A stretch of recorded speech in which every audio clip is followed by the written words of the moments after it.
আসসালামু আলাইকুম। আশা করি আল্লাহর রহমতে সবাই ভালো আছেন। আলহামদুলিল্লাহ আমরাও ভালো আছি। তো সবাইকে শুভ সকাল। একদম এখন হচ্ছে 5:30 বাজে।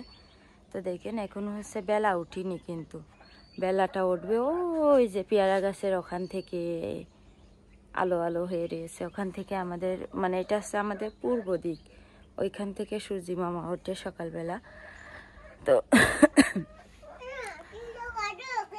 দেখেন আনাস ওখানে বসে রয়েছে, বসে বসে খাবার খাচ্ছে ও। তো ওকে না সূর্যি মামা ওঠে। আচ্ছা হ্যাঁ বাবা, এই পাশটাও ওঠে মাঝে মাঝে। তো দেখেন পুদিনা পাতা লাগাইছি গতকালকে, বৃষ্টির পানি হয়েছে, বৃষ্টি লেগেছে, একটু পানি ভালোই বেঁচে গেছে মশলা। এগুলো পাথরকুচি।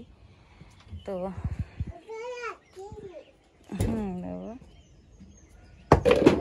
জায়গাটা পরিষ্কার করতে হবে। থাক থাক আবু, তুমি কথা বলো না। তো আনা পাথরকুচির পাতা আনাসের কিন্তু সারা রাত দুইবার পাতলা মানে দুইবার বমি হয়েছে। সকালবেলা একদম মানে ডায়রিয়া হয়ে গেছে। মানে ও হচ্ছে গতকালকে কাঁঠাল খেয়েছে অতিরিক্ত। এমনিতেই কাঁঠাল কিন্তু খেতে পারলে খুব পুষ্টিকর, কিন্তু মানে হজম করতেই হবে। তো ছোট মানুষ হজম করতে পারিনি। জি বাবা বাবা, দেখেন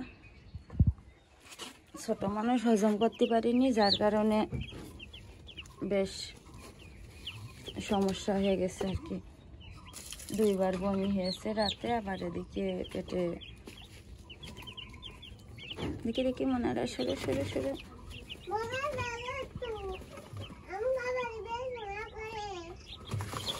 দাঁড়াও, তোমাদের এর ভিতরে খাতে দিচ্ছি। ওরা এখনো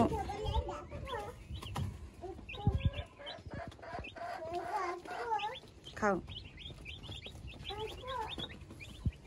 স্যান্ডেল পাই দেওয়া সব। তো দেখেন এই দুটো মুরগি রাখা জায়গা নেই, এদের কোণে রাখবো। এদের আবার এই খাঁচায় রাখিলাম, খাঁচায় রেখে ওই এই রান্নাঘরের ভিতরে ঝুলোই রাখিলাম। বেরো এর আজকে জবাই,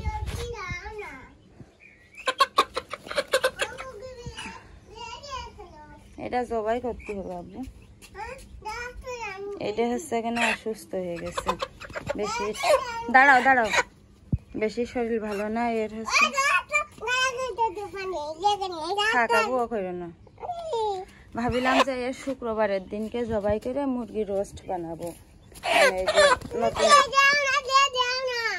দেখি না এ হবে না, শুকিয়ে গেছে একদম।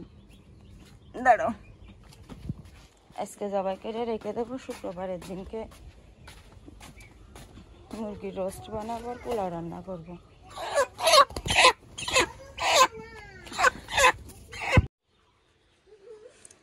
তো দেখেন এটা হচ্ছে ধরে রাখলাম।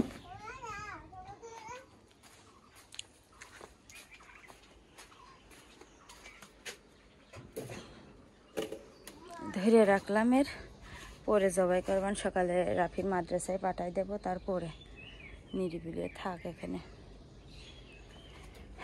তো যাই হোক, দেখেন কলপারে থালা বাসন বের করে রাখিছি। চটের বস্তাটাই গতকাল মুরগি পায়খানা করিল, তো ওই সব ধোবো। রান্নাঘরটার পরিষ্কার করে কি আব্বু এখন হচ্ছে রুটি বানাবো। এই যে আমি তোমার পিছনে এখন হচ্ছে রুটি বানাবো। রুটি বানিয়ে রাফিরা খেয়ে মাদ্রাসায় যাবে। আমি আর যাবো না আজকে। আমার গতকালকে দেখেন এই যে এই হাড্ডির ভিতরে দেখানো যায় না, এই যে এই যে এই যে এখানতে মানে হাঁটু থেকে এই পর্যন্ত যে হাড্ডিটা না, এই হাড্ডিটার ভিতরে জ্বালা করছে। তো কাল এমনি গোশের মানে এই যে গোশের ভিতরে জ্বালা করতো, কামড়াইতো।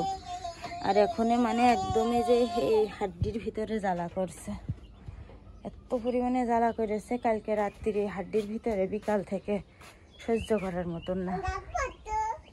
আমি আর যাবই না আজকে মাদ্রাসায়। আবার সামনে সোমবার থেকে পরীক্ষা, 30 তারিখ থেকে, সেই দিন থেকে যাব আবার।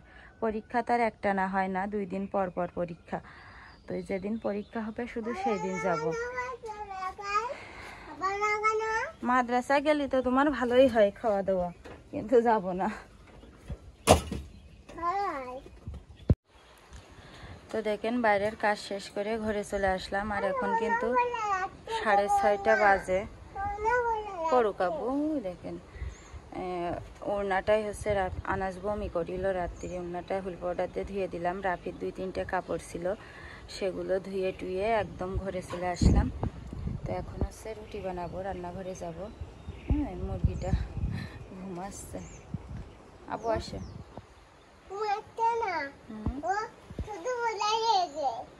আসো আসো আনাস খাবার যে খাইলে তুমি দরজা লাগাও, আব্বু চকি আলো লাগবে না, লাগাও। আমার রুটি বানাবে, এসো রুটি বানাবা না।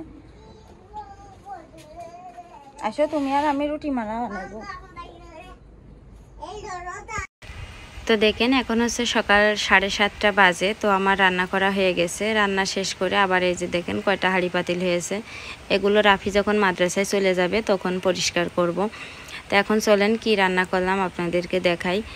এখানে রাফি আর আনাসের জন্য নুডলস রান্না করেছি, আর আমার জন্য এই যে দেখেন শুকনো মরিচ আর পেঁয়াজ পান্তা ভাত খাবো, আর ডিম ভাজি আর রুটি রাফির আব্বু খাবে। তো আসলে দিন শেষে এরকমই হয়, কিন্তু ওই যে বাসি পান্তা ভাতগুলো ভাতের ভিতর দিলেও বেশি ভালো লাগে না। আবার হাঁস মুরগিও নেই যে খাওয়াবো, খামাখা কেনা চাল ফেলিয়ে দিলে তো গেলই চলে, যার কারণে পান্তা ভাত খাচ্ছি। আর এমনিতে পান্তা ভাত খেতে আলহামদুলিল্লাহ আমার অনেক ভালো লাগে। তো যাই হোক, এখানে দেখেন ওই যে যখন আপনাদেরকে খাবারগুলো দেখাচ্ছিলাম না, তখন ওখানে কিন্তু অনেক বড় একটা ঘটনা ঘটে গেছে। তো সে ঘটনা তো আসলে আমি ভিডিওতে বলতে পারবো না ইচ্ছা থাকলেও। তবে ওই ঘটনাটার পর থেকে মানে ওখান থেকে আমার মনটা ভীষণ ভীষণ খারাপ আসলে। তারপরেও দেখেন ভিডিও করছি। রাফির আব্বু রাফি নিয়ে চলে গেল, আর আমি কি বলবো, মানে ঘরে যে এখন মন খারাপ করে ওই যে হয় আনাসের একটু ঘুম পাড়াবো, পাড়িয়ে তারপরে যে কাজগুলো করলাম। তো যাই হোক, ভিডিওর সাথে ভয়েসের কোনো মিল নাই, কারণ যখন ভিডিও করছি এক সময়, ভয়েস দিচ্ছি আর এক সময়। তো এখানে যে দেখেন আমি কিন্তু ঘরে এসে রাফির বিদায় দিলাম, দিয়ে ঘরে এসে আনাসের ঘুম পাড়াইছি। ঘুম পাড়িয়ে মনটা খুব খারাপ লাগছিল। তো ভাবলাম যে একটু ফোন দেখি। ফোন দেখতে গেলে দেখলাম সময় চলে যাবে, কাজ করতে পারবো না। এখানে দেখেন চা খেয়েছে, কাপ মাজতে হবে, সেই থালা বাসনগুলো মাজতে হবে। তারপরে গতকালকে রাতে তিল ভিজিয়ে রাখলাম পানি দিয়ে, সেইগুলা ডইলে খোসা ছাড়াতে হবে। আমার রাফির অনেক পুলি পিঠা পছন্দ, পুলি পিঠা বানাবো। অনেক দিন ধরে নারকেল দিয়ে পুলি পিঠা বানাই না। সেদ্ধ পুলি মানে ভাজা পুলি হচ্ছে রাফির আব্বুর পছন্দ, আর সেদ্ধ পুলি রাফির আমার পছন্দ। তো আজকে সেদ্ধ পুলি বানাবো, তার জন্য দেখেন তিলগুলো পানি দিয়ে ভিজিয়ে রাখলাম। এখন এই চটের বস্তায় ডলবো, ডললে খোসা উঠে যাবে না। তারপরে আর কি, তো আপনারা হয়তো বা আমার যারা খুব বেশি ভালোবাসেন তারা তো চিন্তা করছেন যে আমার কেন মন খারাপ বা কি হয়েছে। তো ক্ষমা চেয়ে নিচ্ছি, আসলে আমি বলতে পারছি না কেন আমার মন খারাপ। এত বেশি মন খারাপ আসলে বলার মতন না। আসলে জীবনটা কেমন যে একদিন 2 দিন ভালো থাকি, তার একদিন 2 দিন খারাপ থাকে। আসলে শুধু আমি না, প্রতিটা মানুষই যে যেমন মানুষ তার সেমন দুঃখ কষ্ট বা সমস্যা আছে। তো এটাই মনেরে বুঝ দিয়ে দিন পার করছি আর কি। তো এখানে দেখেন আমার কাঁচামরিচের গুঁড়ো ফুরিয়ে গেছে, তার জন্য যে দুই জায়গায় দেখেন 2 বয়াম কাঁচামরিচ আমি সেদ্ধ করে শুকিয়ে রেখে দিলাম। সেইগুলো একটু গরম করছি, করে ব্লেন্ডার করব বিকালে। আর তিলগুলো একটু পানি বেশি ছিল, খোসা ছাড়াতে সমস্যা হচ্ছিল, যার কারণে তিলগুলো একটু রোদে দিয়েছি। আর ওই যে সেই থালা বাসনগুলো ছিল কলপাড়ে, সেইগুলো মাজলাম, মেজে রোদে পানি শুকাতে দিয়েছি। থালা বাসনের পানি শুকিয়ে ঘরে মানে রান্নাঘরে নিয়ে গেলে না খুব ভালো হয়। আর এই পানি প্যাচ প্যাচ করলে রান্নাঘরে তেলাপোকা আসে শুধু। তো যাই হোক, এখন ঘরে যাব, ঘরে যে দেখি বাকি কি কাজ আছে সেগুলা করব। আসলে মনটা এত বেশি খারাপ ছিল যে কোনো কিছুই করতে মন চাচ্ছিল না। তারপরেও কাজ না করে তার বসে থাকলে তার পেটে ভাত মানে জুটবে না। আর আমি এমনই একটা মানুষ যে আসলে এক বেলা যদি কাজ না করি তো দেখা যাচ্ছে সে বেলা তো খাওয়া মুখে জুটবেই না, এমনকি মনে হয় না যে এ বাড়িতে ঘরে থাকতে পারবো এরকম। তো আল্লাহর কাছে দোয়া করি যে আল্লাহ আমার শরীরটা যেন ভালো রাখে, যতদিন বেঁচে আছি, ছেলে দুটো বড় না হয়, এভাবে যেন কাজকর্ম করে ছেলে দুটো বড় করে মানুষ করতে পারি। তো দেখেন 12:30 বাজতে এখনো 5 মিনিট বাকি আছে। তো আমি রান্না শেষ করে মাত্রই এই যে ক্যামেরা অন করলাম। তো এখানে যে দেখেন ডাল, মসুরির ডাল, ভেন্ডি ভাজি। দেখেন ভেন্ডি ভাজিটা খুব সবুজ হয়, আমি ভেন্ডি ভাজি করি যেভাবে এত সবুজ হয়। আর রুটি, সকালে রুটি বেঁচে রয়েছে। আর এই তো ভাত, আর এই কাঁঠাল আর সাদা ক্ষীর এই পাশের বাড়ির এই যে এই বাড়ির এরা দিয়েছে, রাফিরা রানাসের খাতে সাদা ক্ষীর আর কাঁঠাল।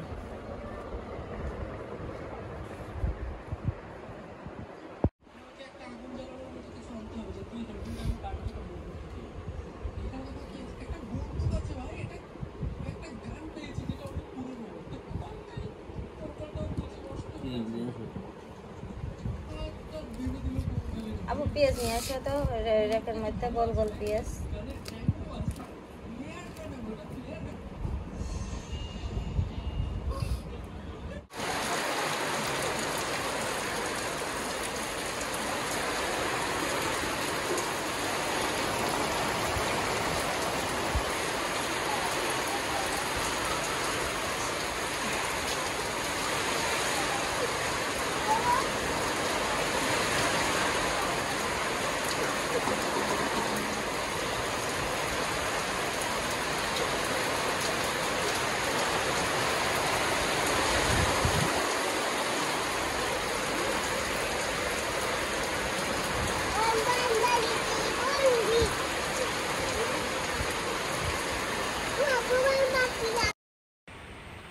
তো দেখেন এখন হচ্ছে বিকালবেলা, রাফির আব্বু গাড়ি নিয়ে যাচ্ছে। তবে গাড়ি বলছে যে বিক্রি করতে যাব। তো কিছুতে একটা সমস্যা হয়েছে, সেটা হচ্ছে কারেন্ট বিল। প্রতি মাসে আমাদের অনেক টাকা কারেন্ট বিল আসে, 3000 টাকা, 3500 টাকা গাড়ি চার্জ দেয় এই জন্য। আর এই মাসে মানে 1100 ইউনিট এসেছে। 1100 ইউনিট আমাদের এখানে 75 ইউনিটের উপরে গেলেই কারেন্ট বিল বেশি রেট। তো সেখানে 1100 ইউনিট মানে অনেক টাকা, 10,000 টাকার উপরে কারেন্ট বিল এসেছে এক মাসে। তো সেখানে ওই কারেন্টের লোকটা আবার অনেক ভালো, বলছে 1 মাসে তো আপনি গাড়ি চালিয়ে 10,000 টাকা কারেন্ট বিল দিতে পারবেন না, আপনার 6,000 টাকা বিল আসবে, এরকম লিখে নিয়ে যাচ্ছি, আর বাকিটা আপনার মিটারে রেখে যাচ্ছি, সামনের মাসে লিখবো। এই কথা বলে উনি মনে হয় 6,000 টাকা মতন বিল আসবে এরকম লিখে নিয়ে গেছে, আর বাকি টাকা সামনের মাসে দেবে, তার পরের মাসে দেবে। লোকটা অনেক ভালো, যার কারণে আমাদের এইটুকু উপকার করছে। তো এত টাকা কারেন্ট বিল আসছে, সেই জন্য রাফির আব্বু চলে গেল। বলছে যে মানে গাড়ি বিক্রি করবে না, মানে আমার এমনি ভয় দেখাচ্ছে, বলছে গাড়ি বিক্রি করে আসবো। তো আমি আবার গাড়ি কেনার সময় অনেকগুলো টাকা দিয়েছি। তো আমি আবার বললাম যে গাড়ি বিক্রি করে দিলে টাকাগুলো আমার হাতে এনে দিবা, আমি যে টাকাগুলো দিলাম। তো এটা নিয়ে একটু কথা কাটাকাটি হলো। আমি বলছি টাকা দিয়েছি গাড়ি কেনার সময়, ও বলছে যে দিইনি, আমি নাকি সেই টাকা খরচ করে ফেলছি। মানুষ কেমন, মানুষ মিথ্যা কথা বলে। তো এটা নিয়ে আর কি। তো যাই হোক, আমি আবার ও চলে গেল গাড়ি নিয়ে, আমি পরে আনাসের নিয়ে গেলাম ফার্মেসিতে ওষুধ নিয়ে আসছি। আনাসের পেটে সমস্যা হয়েছে, এই জন্য ওষুধ খাওয়াবো। তো যাই হোক, মনটা খুব খারাপ আসলে, কি বলবো, কিছু বলার নেই। মন খুলে কোনো কথা তো আর আপনাদের সাথে বলার ইচ্ছা থাকলেও বলতে পারি না। তো যাই হোক, দোয়া করবেন সবাই, বাকি জীবন আল্লাহ যেভাবে যাচ্ছে এভাবেই যেন চলে যায়, করার কিছু নেই আসলে। তো এখন দেখেন বিকালবেলা আমি রান্নাঘরে এসে তিল, চাল এগুলা ভাজলাম, গুড় দিয়ে নারিকেল দিয়ে পুর বানায় রেখে দেব, কালকে সকালে পিঠা বানাবো। আনাসের পেটে সমস্যা, এই জন্য আজকে আর পিঠা বানাবো না, আজকে সব রেডি করে গুছিয়ে রাখছি, কালকে সকালবেলা পেটটা ভালো হলে তারপরে পিঠা বানাবো ইনশাল্লাহ। তো যাই হোক, অনেক কথা বললাম, ভুল হলে ক্ষমা সুন্দর দৃষ্টিতে দেখবেন। আর অনেক গতকাল একটা আপু কমেন্ট করছেন যে আপনি আপনার স্বামীর নামে ছোট করলেন, আর আপনি অনেক বুদ্ধিমানের পরিচয় দিলেন। আসলে বুদ্ধিমান না, তার ছোটও করা না, আপনার বোঝার ভুল এটা, তাছাড়া আর কিছু না।